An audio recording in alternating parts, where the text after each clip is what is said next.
സ്റ്റേജിട്ട് വരാൻ ഞങ്ങളുടെ കൂടെ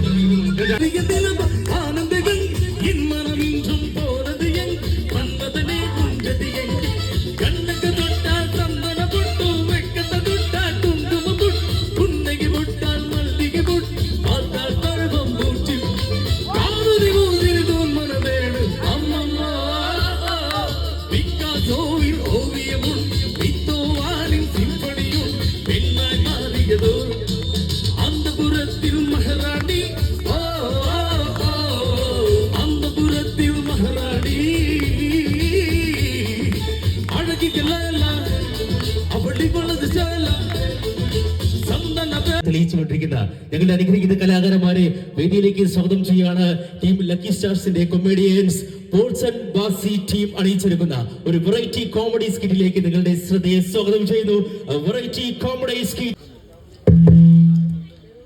ഹൈ, എല്ലാരും വന്നിരിക്കുന്ന രാമ വരിക ഇങ്ങോട്ട്. ഹലോ. ചക്ഷുശ്രവണകളസ്തമാം ദർദുരം ഭക്ഷണത്തിന് അപേക്ഷിക്കുന്നത് പോലെ. രാമ, ശ്ലോകം ബഹുകയമായിരിക്കുന്നു.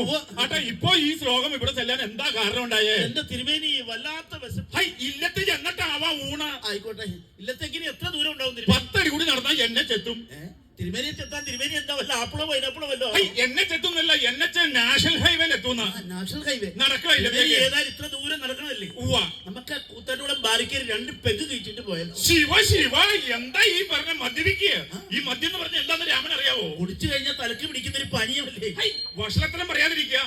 മദ്യം എന്ന് പറഞ്ഞാൽ സാത്താന്റെ മൂത്രമാണ് മദ്യം. ആണോ? ഈ സാത്താനെ കിട്ടാൻ വല്ല മാർഗമുണ്ട്? എന്തിനാ രാമ? വിളിച്ച് വീട്ടിൽ കൊണ്ടുപോയി നിർത്താനാ? എന്തിനാ? അതൊന്നും കുടിക്കണം എന്ന് നമ്മൾ സാത്താനെ കൊണ്ട് മുള്ളിപ്പിക്കുക, കുടിക്കുക, മൂത്രമൊഴിപ്പിക്കുക, കുടിക്കുക. ഈ വിവരം കിടന്ന് തള്ളണ്ടല്ലോ. ഇയാള് വഷളത്തരം മാത്രമേ പറയുള്ളൂ. രാമ, ഞാനൊരു കാര്യം ചോദിച്ചോട്ടെ. താൻ മദ്യപിച്ചിട്ട് വീട്ടിൽ ചെല്ലുമ്പോ തന്റെ ഭാര്യയുടെ അവസ്ഥ എന്നാ താൻ ചിന്തിച്ചു നോക്കിയിട്ടുണ്ടോ? അവള് KGF അല്ലേ തിരുമേനി? KGF മനസ്സിലായില്ല? Violence violence violence. അപ്പൊ താനോ? Silence silence silence. അതായിരിക്കും തന്റെ ആരോഗ്യത്തിന് നല്ലത്. രാമ, നോമ്പൊരു കാര്യം ചോദിക്കട്ടെ. താൻ എത്ര നാളായി മദ്യപാനം തുടങ്ങിയിട്ട്? ഒരു 25 വർഷങ്ങളായിട്ടുണ്ട്. 25 വർഷമായിട്ട് ഈ വിദ്വാൻ മദ്യപിക്കുകയാണ്. നോമ്പൊരു ഉപദേശം തരാം. 25 വർഷമായിട്ട് താൻ മദ്യപിച്ച പൈസ കൂട്ടി വെച്ചിരുന്നെങ്കിൽ രാമൻ ഒരു ബെൻസ് കാർ മേടിക്കാമായിരുന്നു. ആണോ? തിരുമേനി മദ്യപിക്കോ? ഇല്ല, ഇവിടെ കാക്കൂടി ചോദിച്ചാൽ ഞാൻ നോമ്പ് മദ്യപിക്കില്ല. ബെൻസ് കാർ എവിടെയാണോ വിട്ടിരിക്കുന്നത്? ബെൻസ് ഇല്ല, ഓട്ടോറിക്ഷ ഇല്ല, ബൈക്ക് ഇല്ല. എവിടെയെങ്കിലും പോണെങ്കിൽ ആരെങ്കിലും വണ്ടിയുടെ പുറകെ കയറി ആദ്യം സ്വയം വന്നാൽ എന്നിട്ട് എനിക്കിട്ട് ഉപദേശിക്കാൻ പാ. ഇയാളെ ഈ വിദ്വാനെ കുറിച്ച് നിങ്ങൾക്ക് അറിയാവോ? ഇയാളെ കുറിച്ച് മെയിൻ ആയിട്ട് പരാതി കിട്ടിയിട്ടുണ്ട്. ഇയാളുടെ ഭാര്യയെ സ്ഥിരമായിട്ട് മർദ്ദിക്കുന്നു എന്നൊരു പരാതി കിട്ടിയിട്ടുണ്ട്. ഞാൻ മർദ്ദിക്കും. അതിന് കാരണം എന്താ? കാരണം എന്താ പറയാ? സീമന്തരേഖയിൽ സിന്ദൂരം തൊടുത്തില്ല. സിന്ദൂരം തൊട്ടില്ല എന്ന് പറഞ്ഞ ആരെങ്കിലും സ്വന്തം ഭാര്യയെ മർദ്ദിക്കുവോ? സീമന്തരേഖയിൽ സിന്ദൂരം തൊടുത്ത സകല ഭാര്യമാരെ മർദ്ദിക്കണം എന്നുള്ള അഭിപ്രായം. എന്താ ഇതിന്റെ കാരണം പറയുക? തിരുമേനി, സിന്ദൂരത്തിനൊക്കെ ഒരുപാട് അർത്ഥമുണ്ട് തിരുമേനി. സിന്ദൂരത്തിനൊക്കെ എന്താ അർത്ഥമാണ് നമുക്ക് മനസ്സിലായി? തിരുമേനിക്ക് ഞാൻ പറഞ്ഞുതരാം. സീമന്തരേഖയിൽ സിന്ദൂരം തൊട്ടൊരു പെൺകുട്ടി വരുന്നത് കണ്ടാൽ തിരുമേനിയെ പോലെ ഞരമ്പ് രോഗികൾ മനസ്സിലാക്കിക്കൊള്ളണം ഈ പ്രോപ്പർട്ടി വിറ്റുപോയതാണ്. അതിന്റെ പുറകെ പുല്ല് തിന്നാൻ പറ്റുന്ന രാമ, താൻ സ്ത്രീകളെ അതിശയം സംസാരിക്കരുത്. സ്ത്രീകളെ അതിശയം സംസാരിക്കരുത്. സ്ത്രീകളെ കുറിച്ച് ഞാനൊരു ഉദാഹരണം പറയാം. രാമ, താൻ ചൈനയിലേക്ക് നോക്കൂ. ചൈന നമുക്ക് എന്തൊക്കെയാണ് തരുന്നത്? 2020 കിട്ടിയ പോലെ ചോദിച്ചു മേടിക്കാൻ നടക്കും. അതല്ല പറഞ്ഞ. ചൈനയിലെ സ്ത്രീകൾ നോക്കും, അവർ മൊബൈൽ ഉണ്ടാക്കുന്നു. അതുപോലെ ജപ്പാനിലെ സ്ത്രീകൾ നോക്കും, അവർ കമ്പ്യൂട്ടർ ഉണ്ടാക്കുന്നു. അതേപോലെ അമേരിക്കയിലെ സ്ത്രീകൾ നോക്കും, അവർ ഫ്ലൈറ്റ് വരെ ഉണ്ടാക്കുന്നു. നമ്മുടെ കേരളത്തിലെ സ്ത്രീകൾ ഉണ്ടാക്കുന്നുണ്ടല്ലോ. എന്താ? അച്ചപ്പം, കൊള്ളപ്പം, ഊത്ത്, പക്കാവട, അങ്ങനെ കുറെ സാധനങ്ങൾ ഉണ്ടാക്കുന്നുണ്ട്. ഇതിന് വീടുകളോട് കൊണ്ടുവന്ന് കൊടുത്തു. അവരങ്ങനെ വിൽക്കുന്നോണ്ടാണ് ഈ വിദ്വാനെ പോലെ ഒരു 3 നേരം വെട്ടി വിഴുങ്ങണം. ആ വെട്ടി വിഴുങ്ങുന്നുണ്ടെങ്കിൽ ഞങ്ങൾ ഭർത്താക്കന്മാരെ അതിന് പ്രതിവാരം ചെയ്യുന്നു. എന്ത് പ്രതിവാരം?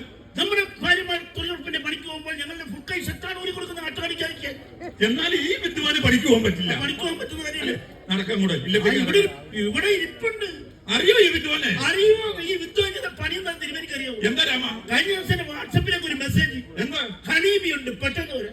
ഞാനൊരു മിച്ചറും ഒരു കുപ്പി വെള്ളം മേടിച്ചു ഓടിക്കുന്ന ഇപ്പോൾ തേനീച്ചക്കൂട് കാണിച്ചതെന്ന് പറയോ ഇല്ലേ ഇരിക്കുന്ന കാര്യം ഈ പറപ്പിച്ചുകൊണ്ട് അത് മോശമായി പോട്ടോ. ഞാൻ ചമ്മിപ്പോയി. അതെ, നോമ്പ് ഒരു കാര്യം ചോദിക്കട്ടെ, ഈ രാമൻ എടുത്തിരിക്കുന്ന മുണ്ട് എങ്ങനെയുണ്ട്? അതൊക്കെ ചോദിക്കില്ല. ഇല്ല, ഒന്നുമില്ല. രാമൻ എടുത്തിരിക്കുന്ന മുണ്ട് എങ്ങനെയുണ്ട്? പറയുക, ഉറക്കെ പറയുക. ഉടുമുണ്ട് കൊള്ളാം, നന്നായിട്ടുണ്ട്. നന്നായിട്ട്. ഇതേ എന്റെ മുണ്ടാട്ടോ, നോമ്പ് കൊടുത്ത മുണ്ടാ. എന്താ രാമ? തിരുമേനിയുടെ മുണ്ടാന്ന് പറഞ്ഞാൽ എനിക്കല്ലേ എന്റെ നാടൊക്കെ ഓ, എന്നെ ചമ്മിക്കാൻ വേണ്ടി കൊടുത്തു ഇപ്പൊ കൊടുത്തു. നോമ്പ് എന്താ വേണ്ടത്? തിരുമേനിയുടെ മുണ്ടാണെന്ന് ആരോടും പറയണ്ട. ഇല്ല, പറയണില്ല, നടക്കുക. അയ്യോ, തിരുമേനിയുടെ ഒരു കാര്യം പറയാൻ പറഞ്ഞു. എന്താ രാമ? തിരുമേനിയെ നമ്മുടെ മേപ്പാട്ടിലത്തെ ഭാമത്തമ്പുരാട്ടി ഒന്ന് അന്വേഷിച്ചെന്ന് പറയാം. ശിവ ശിവ, എന്താ നോമ്പ് ഈ കേൾക്കണത്? ഭാമത്തമ്പരാട്ടി നമ്മെ തിരക്കുന്നു. എന്താ രാമ പറഞ്ഞത്? തിരുമേനിയെ കണ്ടാൽ ഷാറുഖ് ഖാനെ പോലുണ്ടത്രേ. ഓ, ഈ സന്തോഷ വാർത്ത ഇപ്പൊ നമ്മോട് വന്ന് പറഞ്ഞ രാമന് നോമ്പ് എന്താ അങ്ങോട്ട് തരിക? തിരുമേനിയുടെ ഇഷ്ടം. ഓ, എന്നാ പാലക്കാടുള്ള 10 ഏക്കർ തെങ്ങിത്തോപ്പ് അങ്ങോട്ട് പതിച്ചെടുക്കുക. ഓ, എന്നാ ഇങ്ങോട്ട് മുദ്രപത്രം പക്ഷേ ഞാൻ കൊണ്ടുവന്നിട്ടുണ്ട്, ഇങ്ങോട്ട് പതിച്ചോളൂ. ഇതാ പതിച്ചിരിക്കണം. എന്താ രാമന് സന്തോഷായില്ലേ? സന്തോഷായി. നമുക്ക് സന്തോഷായി, നടന്നോളൂ. അപ്പാ ഇതാരാ ഈ ഷോളൊക്കെ ഇട്ടിരിക്കുന്ന വ്യക്തി? അറിയോ? പിന്നെ രാമന് കൂടുതൽ പഠിച്ച ആളാണോ? കൂടുതൽ പിടിച്ചല്ല, തൊഴിലുറപ്പിന് പഠിക്കൊക്കെ പോകുന്ന ചേച്ചിയല്ലേ? തൊഴിലുറപ്പിന് പോകുന്ന നല്ല കാര്യമില്ല. എല്ലാവരും നല്ലൊരു കൈഡി കൊടുത്തേ തൊഴിലുറപ്പിന് പോകുന്ന ഇയാൾക്ക്. അത് ഞാൻ കൈയടിച്ച് പ്രോത്സാഹിപ്പിക്കണ്ട. എന്താ? കഴിഞ്ഞ ദിവസം രാവിലെ 8 മണി തൊട്ട് വൈകിട്ട് 5 മണി വരെ തെങ്ങിന് തടങ്ക് വരി. ഉവ്വ. 5 മണിയായപ്പോ മേലേക്ക് നോക്കിയാൽ മനസ്സിലാവും മണ്ടയില്ലാത്ത തെങ്ങിനാ തടങ്ക് വരിക്കൊണ്ടിരുന്നത്. ദൈവത്തെ ഓർത്ത് തൊഴിലുറപ്പിന് പോകുന്നുണ്ട് കേട്ടോ, നഷ്ടം വരുത്താൻ വേണ്ടിട്ട്. അതെ, നോം ഒരു കാര്യം ചോദിക്കട്ടെ? എന്റേതാ? ഇല്ല, ഒന്നുമില്ല. ഈ രാമൻ കൊടുത്തിരിക്കുന്ന മുണ്ട് എങ്ങനെയുണ്ട്? പറയാ, ഉറക്കെ പറയുക. വലിയ മോശം. ഇതേ എന്റെ മുണ്ടല്ല കേട്ടോ, രാമന്റെ മുണ്ട് തന്നെയാ. എന്താ രാമ മാറ്റി പറഞ്ഞല്ലോ? മാറ്റി ഇങ്ങനെയാണ് പറയുന്നത്. ഇത് എന്റെ മുണ്ടല്ല, രാമന്റെ മുണ്ട് തന്നെയാണെന്ന് പറഞ്ഞ് കേൾക്കുന്നവർക്ക് അറിയാൻ പറ്റില്ല തിരുമേനിയുടെ മുണ്ടാണെന്ന്. ഓ, ഇത് തിരുമേനിയുടെ മുണ്ടാണെന്ന് എന്റെ മുണ്ടാണെന്ന് ആരോടും പറയില്ല. ഇല്ല, മിണ്ടടില്ല. ഓക്കെ ആണല്ലോ. അയ്യോ, ഒരു കാര്യം പറയാൻ പറഞ്ഞു. എന്താ രാമ? തിരുമേനി നമ്മുടെ കിള്ളിക്കുറിച്ച് മരിയിലെ രേവതി തമ്പുരാട്ടി ഒന്ന് അന്വേഷിച്ചെന്ന് പറയും. ശിവ ശിവ, എന്താ നോമി കേൾക്കുന്നത്? രേവതി തമ്പുരാട്ടി നമ്മെ തിരക്കുന്നു. എന്താ രാമ പറഞ്ഞത്? തിരുമേനിയെ കണ്ടാൽ നല്ല സൂര്യൻ ഉദിച്ചു വരുന്ന പോലെ. ഉവ്വ, ഉവ്വ, അത് ശരി തന്നെ. ഈ സന്തോഷ വാർത്ത ഇപ്പൊ നമ്മോട് പറഞ്ഞ രാമന് നാം ഇപ്പൊ എന്താ അങ്ങോട്ട് തരിക? തിരുമേനിയുടെ ഇഷ്ടം. എന്നാ പിന്നെ തൃശ്ശൂരിലുള്ള 10 ഏക്കർ തെങ്ങിത്തോപ്പ് അങ്ങോട്ട് പതിച്ചെടുക്കുക. ആണോ? എന്നാ ഇങ്ങനെ പതിച്ചോളുക. ഇതാ പതിച്ചിരിക്കണു. എന്താ രാമന് സന്തോഷായില്ലേ? സന്തോഷായി നമുക്ക് തിരുമേനി. സന്തോഷായി, നടന്നോളൂ. ആഹാ, ഈ മനുഷ്യൻ ഇവിടെ ഇരിപ്പുണ്ടോ? ഏതാ അറിയോ? ഈ കണ്ണാടി വെച്ചിരിക്കുന്ന പുള്ളിക്കാരൻ. ഈ പുള്ളി ആ, എന്താ സംഭവം? എന്താ പറയാ? തിരുമേനി കേൾക്കണം. ആ. എന്റെ അച്ഛൻ മരിച്ചെടുക്കുവോ? ഉവ്വ. ഇനി എന്റെ അച്ഛനെ കാണാൻ പറ്റില്ലോ ദൈവമേ എന്ന് ഞാൻ സങ്കടപ്പെട്ട് കരുവോ. ഉവ്വ. ഇങ്ങനെ വന്ന് എന്നെ തോളത്ത് തട്ടിട്ട് പറഞ്ഞു, രാമ വിഷമിക്കണ്ട, ഉവ്വ. മരിച്ചു പോയ അച്ഛനെ കാണണമെങ്കിൽ രാത്രി ആകാശത്തേക്ക് നോക്കിയാൽ മതി, നക്ഷത്രമായിട്ട് കാണാന്ന്. ഉവ്വ. ഞാൻ അച്ഛനെ ഇടയ്ക്ക് രാത്രി 12 മണിയായപ്പോ എന്റെ അച്ഛനെ കാണാനുള്ള കൊതി കൊണ്ട് ആകാശത്തേക്ക് നോക്കിയപ്പോ എന്നതാ എന്താ? നിറച്ച നക്ഷത്രം. ഞാൻ ഒറ്റത്തന്നിക്കുണ്ടാകുന്നല്ലെന്നല്ലേ ഇപ്പോൾ പറഞ്ഞു വെച്ചത്. രാമ എന്താ ഈ പറഞ്ഞ? പുള്ളി അതൊന്നും ഉദ്ദേശിച്ചില്ല. അത് വരിക വരിക വരിക, ഇല്ലത്തേക്ക് വരിക. തിരുമേനി ആ, വേറൊരു കാര്യം ചോദിച്ചു. എന്താ രാമ ചോദിക്കുക? ഇത് പേഴ്സണലാണ്. ചോദിച്ചോളുക. ഈ സ്ത്രീകൾ പൊതുവെ എപ്പോ പ്രസവിക്കുന്ന കല്യാണം കഴിഞ്ഞിട്ട് പ്രസവിക്കായിരിക്കും നല്ലത്. അതാവുമ്പോ പേര് ദോഷം ഉണ്ടാവില്ലേ? അല്ലേ? എന്നാ പിന്നെ 6 വിട്ട് പിടിക്കാം. ആ, വരിക. അല്ല, തിരുമേനിക്ക് വൈദ്യശാസ്ത്രത്തിന് അകാതെ പണ്ഡിതമുണ്ടെന്ന് പറയുന്നത് കേട്ടു. ഉവ്വ. എന്നാ ഞാനൊരു സംശയം ചോദിച്ചു. ചോദിക്കുക. ഈ പാമ്പ് കടിയേറ്റാൽ പെട്ടെന്ന് എന്താ? പാമ്പ് കടിയേറ്റാൽ കടിയേറ്റന്റെ 2 അടി മുകളിലായി വരിഞ്ഞൊരു കെട്ടക്കടി കെട്ടുക. പിന്നെ വിഷം മുകളിലോട്ട് കയറില്ല. ലേശം പേടിക്കാനുമില്ല. അങ്ങനെ കിട്ടിയിട്ട് എന്റെ അച്ഛൻ മരിച്ചല്ലോ. തന്റെ അച്ഛന്റെ എവിടാ പാമ്പ് കടിച്ചത്? അച്ഛന്റെ നെഞ്ചത്ത് പാമ്പ് കടിച്ചു. ഉവ്വ. ഞാൻ തിരുമേനി പറഞ്ഞു കൂട്ടി 2 അടി മുകളിൽ കഴുത്തിൽ വലിഞ്ഞൊരു കെട്ട് കെട്ടി. പിന്നെ അച്ഛൻ മിണ്ടിട്ടില്ല. പുറത്ത് മിണ്ടില്ല, താൻ അകത്ത് പോവും. ഭക്ഷണത്തിന് മാത്രമേ ഉള്ളൂ. അല്ല രാമ, ആരാ രാമ വരണത്? തിരുമേനിക്ക് മനസ്സിലായില്ലേ? ഇല്ല. നമ്മുടെ കാഞ്ചന തമ്പുരാട്ടി. ശിവ ശിവ, കാഞ്ചനത്തമ്പുരാട്ടി.